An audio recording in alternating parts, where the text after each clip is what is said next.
meet? Y'all meet. So, you want me to go? Because You can go. there's like two versions of the There's story. not two there's No, there one is, 'cause, version. like, there's So is one there the version. version you Emerges. tell There's the your version where It- I get the dates It correct, eventually and where he merges forgets together. It eventually Tell comes us together. both. Tell us both. Okay. Okay, right. So this is what happened. How we met. We were in two different countries, obviously. So I think I'll begin with. I'll start from the beginning. Just from When we came to this country, when my family came to this country, she just left. Their family just left to go to Aussie, to move to Aussie. So the friends that she left over here, some of them became our friends. So that's kind of how, that was like the genesis of it. So at the time when one of our friends had done Fashion Week and stuff, and she had posted a photo of us, she saw that on Facebook, and she was like, "Oh, who the heck is this dude?" Right? No. Yeah, you did that. Did I? Did I? Yeah, Really? you're like, who the heck is this? So then she added me on Facebook on my birthday, and this was like, His birthday though, yeah. yeah, okay, it's I like was gonna say. 2017. So however long that is, do the math. 2017. She had me on Facebook, and I was like, "Oh, Flip, who's this?" Did some light stalking and whatnot, as you do, and I was really intrigued by what she was doing. Like seriously, because I was like, "Damn, this is like a mini opera." You know what I'm saying? Like she had her own charity, she had her own business, she had all this stuff. So I was like, "Damn, I've never seen anybody moving like this." Yeah. Well, So I was stunned by that, because I was like, I like this. This is somebody who's like living out their purpose, and I was really interested in that, and God and I was like, damn, this is real cool. So obviously I just kept it at that. I was like, oh, that's really cool, and stuff. And then fast forward to was it the same year? Yeah, it was the same year. Yeah. Fast forward to so my birthday's in June, right? So fast forward to August. And I had come on Facebook for a bit, and went back on. I posted this video, and I was like, I'll just post this video and then leave. But then the video was doing so well. I was just, motivating people and whatnot. The video was doing so well, and people were asking me questions. So I was like, better just stay for a couple of days, just in case somebody asked me a question or whatever. And so I stuck around, and that same night when I posted that video, she messaged me. Just kind of encouraging me, it was real cool to see a young person doing this and blah, blah. So it was kind of like the same thing that, when I had seen what she was, it was very similar, I guess. Yeah. So this is my part. You take it from here. This is where it changes. So you take it from here. So first of all, when I added him, I didn't add him because he was looking good. It was such a spur of the moment. It was really like a spur of the moment. Like I saw the picture, I'm like, okay, Holy Spirit. And I had just added him, and then I just never kind of looked at his page again. It was weird. So I didn't do the stalking at all. But then when he started posting his videos, that makes me look bad. it's a good thing. No, because I was in such a different season. I had come out of like I was in a season of me, myself, and I, independence. Like I loved doing me, and I had come from such a really abusive relationship prior to that. So I went through a phase where I was like, you know what? Like I don't want to reach out to I don't want anyone to message me. So if a guy was to message me during that season, I never responded. I knew I was fine, I knew I was fine. And I was like, surely they're going to message me, but I will not respond. I had that confidence, but it took a lot for me to get there, because before that it was like, no, but I'm not so pretty. But then I got to a place where I'm like, I'm beautiful, and I know that people are going to reach out and stuff, but I'm just going to keep doing me. And I got to know God's love for me, and I just started to bask in his love. And so then when he posted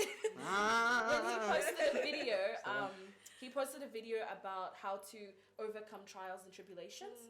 And that time I was going through quite a lot, because I was planning on coming back to NZ to see my dad's grave for the first time since he had passed. So I was like, my feelings were all over the place. And then I messaged him and I'm like, yo, your video was so powerful. I just pray that God keeps using you and don't give up.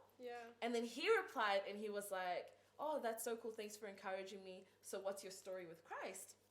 And then I said, it's going to take too long for me to text, so you want to talk on the phone? Wow. She said, I said that. It took ages to reply. I didn't know that he Wow. had to pray about it. Check this out, because it was 10 p.m. It was 10 p.m. Yeah, and this is the first time I'm talking to this person. So I had to think on that. I was like, nah, nothing good happens. At night, you know, nothing good. This is not gonna. So I was like, I went to my room and I was like, God, yo, like, you know, should I talk to her? Like, it's late, man. And then he just gave me peace about it. I was like, cool, I want to go talk to her.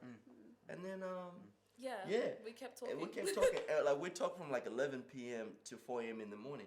And I had work that morning, at bro. 6 a.m. Yeah, I worked, man. I didn't sleep at all. Like, man, I was like energizing, man. But it was cool because we were ourselves.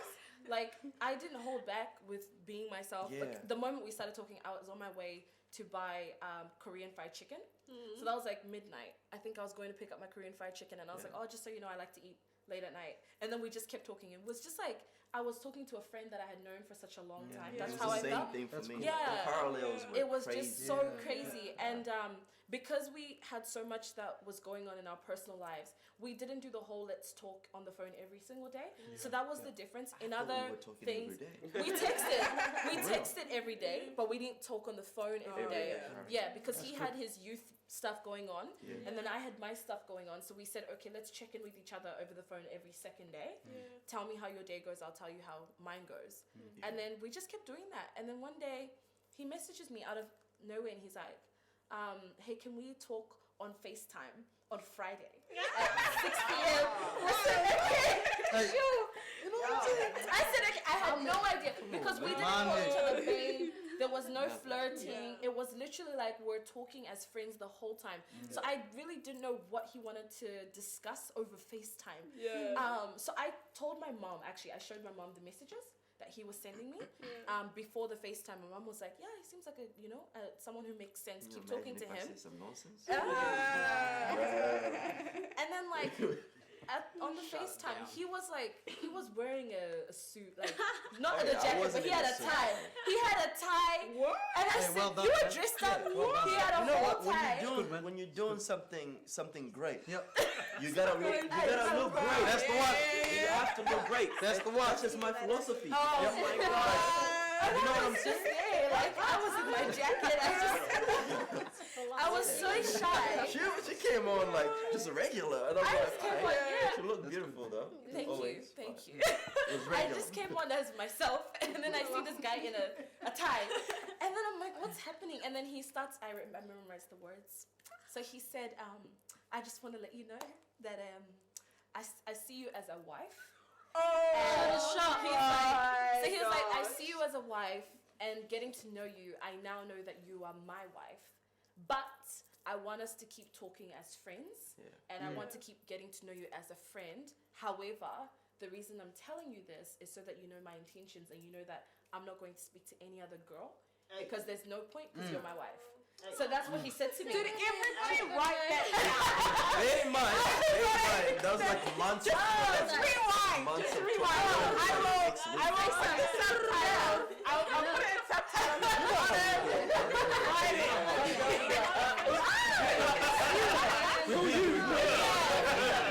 I was so freaked out because I was like, Look at you now.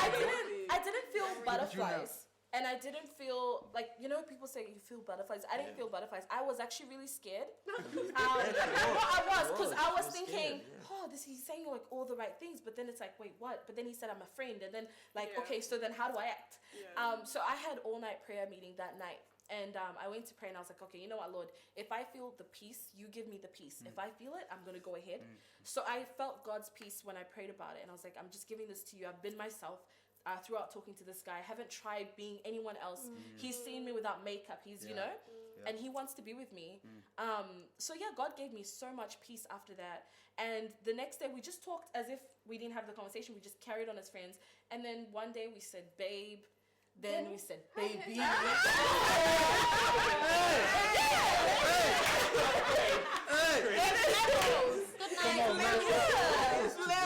Come on, man. There were so many levels to it. It was a lot. I said I love you first.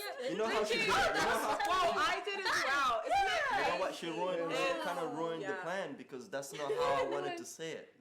Like I wanted to say it to her properly, like, you know, while we, you know, in conversation. But like we just got off the phone. I really wanted to say it, but I was like, nah, it's not the time right now, bro. So I got off the phone, and then immediately she texted me and said, I love you, and I was like, oh my God. Make sure. He called me back and he was like, really? I love you too. And I was like, oh, That's so nice, cute. man. Yeah, it was so That's cute. You just feel like I have to tell him. I did, because I was like, oh, it got so deep. Like, you know, when you, not just the distance, but just the way he approached me. He approached me like I literally felt like I was the most important person in the world. Yeah. Not just in his world, but he made me feel like everything I was doing, Yeah. all of me was important. I mattered, my plans mattered. Yeah. So, like, it was so deep, the conversations we had. And one day we just, the conversation, I just said, Lord, I just love this guy. Like, how do we end it? Because it was so awkward. It was like, okay, bye. Yeah, bye. You hang and up. he never hangs up on me. Till today, Yeah. he refuses to hang up on me on the phone. So he always lets me hang up. Yeah. And it was just, so then I just texted, and then he called me back, and I said, he's telling me that he's gonna tell me that he doesn't love me. And then he called me, he says, I love you so much. I said, wow. I would have been so nervous to pick up the phone. Like, what if he needs to, like, just explain gently that we're I not love that you? Yeah. We sort of know that. Yeah. It's great to know that you love me. That's nice. Oh man, you have no idea. Wow. I probably wouldn't have answered. Thank you very much for that. But, Beautiful. It was beautiful. Can I was gonna point out just on what you said now. You know, there's a degree of, or there's an element of risk. Yeah. With the stuff, you can't, like, you know, you exposing a part of yourself, or you putting yourself out there, making yourself vulnerable in a particular way. Yeah. And I don't know, it's pretty cool, like, cause it would suck if you did that and it's like, oh, you know, like a letdown, you know, but there's got to be a sort of trust that you guys got to put. You gotta put yourself, you know, you got to be there. And like, all you know? this while, none of our friends knew. That's the thing. We kept it very, very, very private. So the whole time, our friends knew when I came to Auckland. That's when I met you guys and I met everybody else. And then, that's when people knew. So we really did keep it just between the two of us. There were no That's voices. good, man. My mom knew, and that was all of mine. And his parents knew. That's it. And it's protected. There were no voices like giving me advice, and there were no voices on his end. When I had met his parents, it was just so nice, like just the way they made all my favorite dishes. I think he had told them. So there was like so much food on the table. And then my pastor, I came back and I had to tell my pastor. My pastor said, yeah, that sounds nice, but he's going to have to fly here. Trust and me. I need to see him and I need to question him. So he flew. So his pastor came first, and Riv, and he met my pastor. So your bank account started going into the red from day one. And he was right. I basically lived in 2 countries, like for because he'd come every 2 months. Yeah, you were. I was in. I remember. I was all over the place. But I think meeting her pastor prepared me to meet her parents, because like you can't prepare for that. You have, like, the questions that the pastor asked me, you really have to know who you are to answer those questions. If you don't know who you are, you'll be exposed, you know. And he asked me some real deep questions. He straight up went to, was like, oh, so who's Desmond? How do you answer that question? You know what I'm saying? And all these things, and just ask me, so who's Pacience? So I was asking this, so many. I remember because you I called. told you, it was really deep, and I was like, if I can survive this, not answer these questions, so that I can answer it correctly to this person, but actually answer them because I know who I am. It was great, and it prepared me for the next day, because the next day is when I knocked on the door. So this is the first trip when he came over the first time. He met my pastor the first day. And then his parents arrived, and then the next day he met my parents, and it was supposed to be just my parents. Then all of a sudden, the whole Ghanaian, Congolese community were at my house. I was upstairs.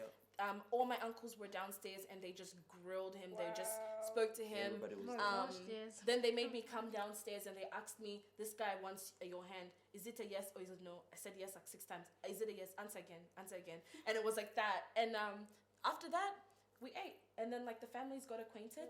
I had no idea that the next day he would propose. So that day that my family, when the families met, all my friends flew over. Yeah. But he told you to stay around. He told you to stay around. So that was like what, 9 months after? 9 months after. Like I don't know how he did it, but all my friends just started arriving to Brisbane, and I didn't know what the heck they were doing. I thought they were here for PJ's birthday. I was like, we all going to PJ's birthday? Yeah, because that's what they told me. But they were all here for the proposal, so they all just started coming in.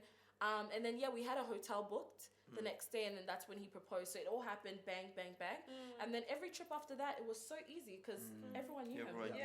You know, and people were just trusted us. Accountability. It was a lot of respect.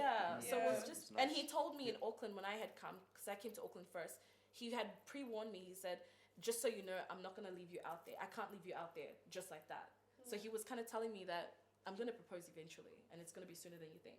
So he asked me, if I was to propose to you, how long would you want us to wait before we get married? And I said, I think I need a little bit more than a year, just to plan and prepare. And then it just he worked it all out. Wow. And then once he proposed, all of these guys started calling and FaceTiming, and I said, so all of you knew.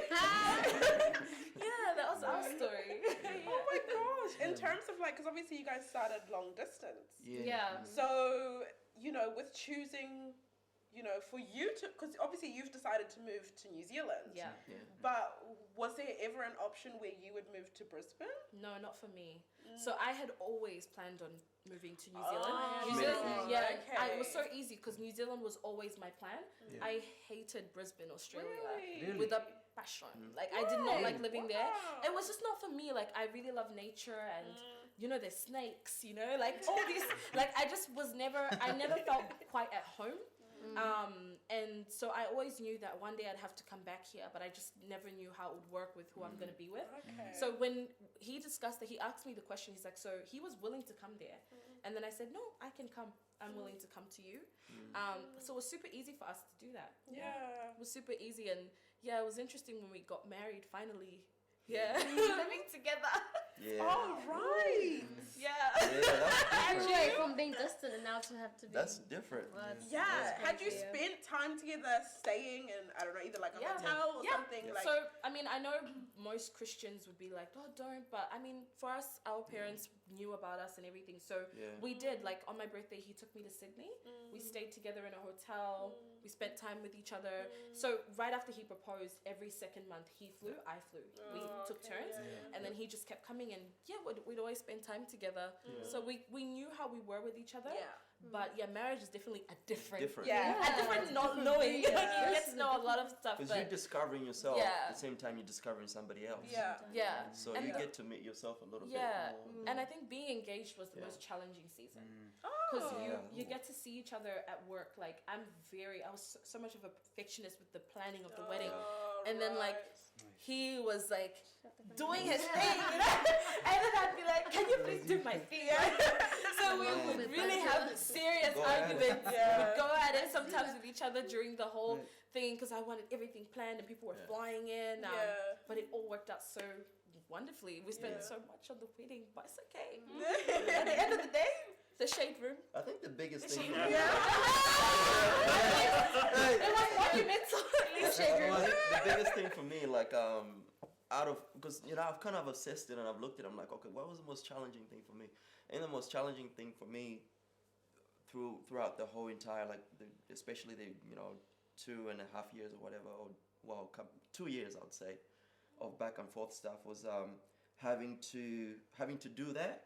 That was rough because you're in one place, you get used to being with this person, and then now like they're gone. It's like so sad. I couldn't do it for long. Honestly, like there was one time where like the moment she left, I couldn't control myself. it was just like tears, and I felt like she was gone. And I was like, this is not healthy. That's when you know. That's when you know. I was like, flip. This is the person. I actually cannot live without. Like that is a true statement. It wasn't right. And my mom cried one time when he left. Yeah. Because they built a friendship. Yeah. And so I was gone, and I went to the back, and I was like, this is not healthy. Like, I don't think did I cry when you left? Yeah, you cry at random times. Like she'll cry like 2 weeks later. How do you relate? He was so upset because I didn't cry when he proposed. Like, Till today I hear about it. Yeah, like there was one time she cried. I think she still had a week here. And she cried a week before. she was gone. I'm like, but you had so it's very random. I think now it's coming a little bit closer to home, but she used to cry very randomly. And it's just like, what do you do? I'm like, what just happened? He used to call me heartless. He used to think I just didn't have emotion. But then he didn't realize I did cry, but just, not at that a random time. Why should you know why I cried? She's not crying. Yeah. And then she cries like days later. Like, okay. But today I cry a lot.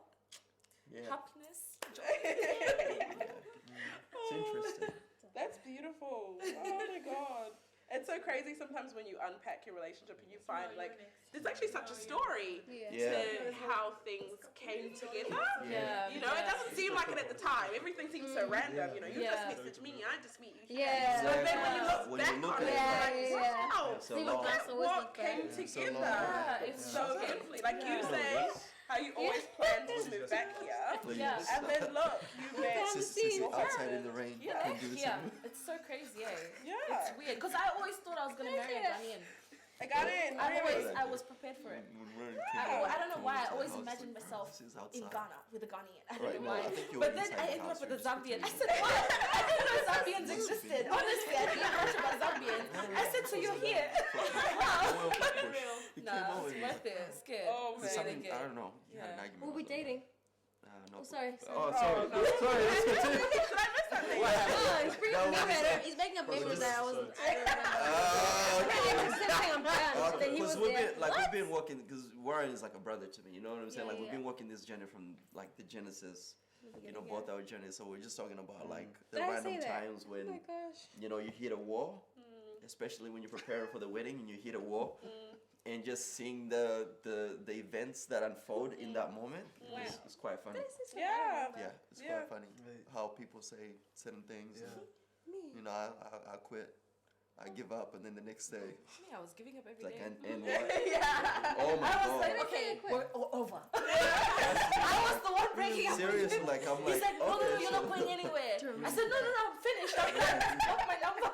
It's for real though. Like there's so many emotions, so many things going on, and it's just like wow, like we really did that. We really went through it. Like, I think that's the biggest test, is if you can make it to walking down the aisle. man, Then you've already won. You've already won. trust me on that. That's a huge part. It is huge.